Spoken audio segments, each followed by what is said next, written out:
BACK stock next week's Monday. Is it a buy or sell? Let's see where is IMAC Holdings going next. Now we're sitting at 260 post market right now, right? 2.60.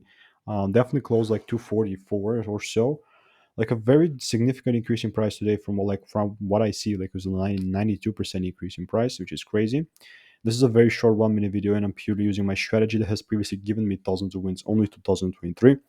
I'm telling you this because that's the truth and I've documented everything. But looking at back or this IMAC holdings, like first things first, look at the overall directional bias. Now, obviously, we need to check out the fundamentals and whatnot, but this is like nothing long term. This is like very short term. So I could definitely, obviously, news are a big part of the game. Right now, though, I'm still going to mark out the lows.